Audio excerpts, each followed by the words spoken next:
The blizzard hit without mercy. By midnight, the wind screamed like a living thing. Snow piled against my windows, and the temperature dropped to -12.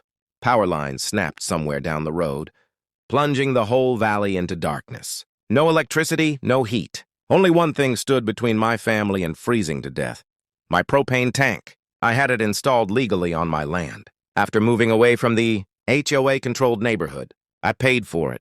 I maintained it. And in moments like this, it wasn't just fuel, it was survival.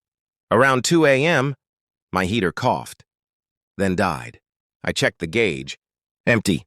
My heart stopped. That tank had been full just 2 days earlier. At first, I thought I was panicking. Maybe the gauge was frozen. Maybe I misread it.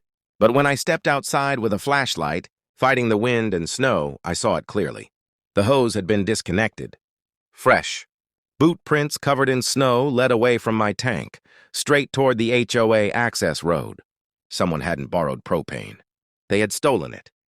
I stood there shaking, not just from the cold, but from rage.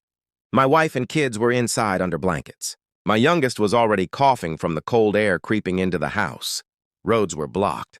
Emergency services were overwhelmed. And the HOA, the same HOA that fined me for unauthorized exterior lighting, that tried to charge me for road usage, that hated I left their control, they had taken my heat during a blizzard. At sunrise, I followed the tracks. They led straight to the HOA maintenance shed.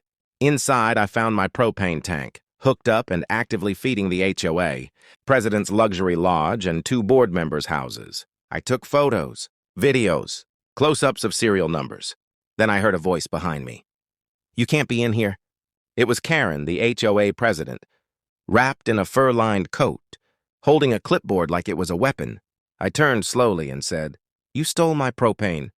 She didn't deny it. Instead, she sneered. "It's a community emergency. HOA resources come first." I laughed, short and bitter. "That tank isn't HOA property." She crossed her arms. "Then sue us." I didn't yell. I didn't argue. I went home, kept my family warm with emergency heaters, and made one phone call after another. First to the police, then to the county inspector, then to every propane supplier within 200 miles. What the HOA didn't realize was simple. I used to work in energy logistics. By noon, suppliers knew the truth.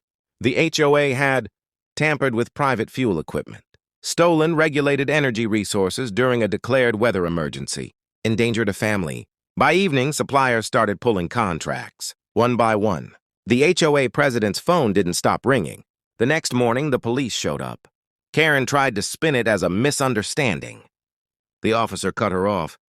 "You removed fuel from private property without consent during a state emergency. That's not a misunderstanding. Fines were issued. Charges were filed.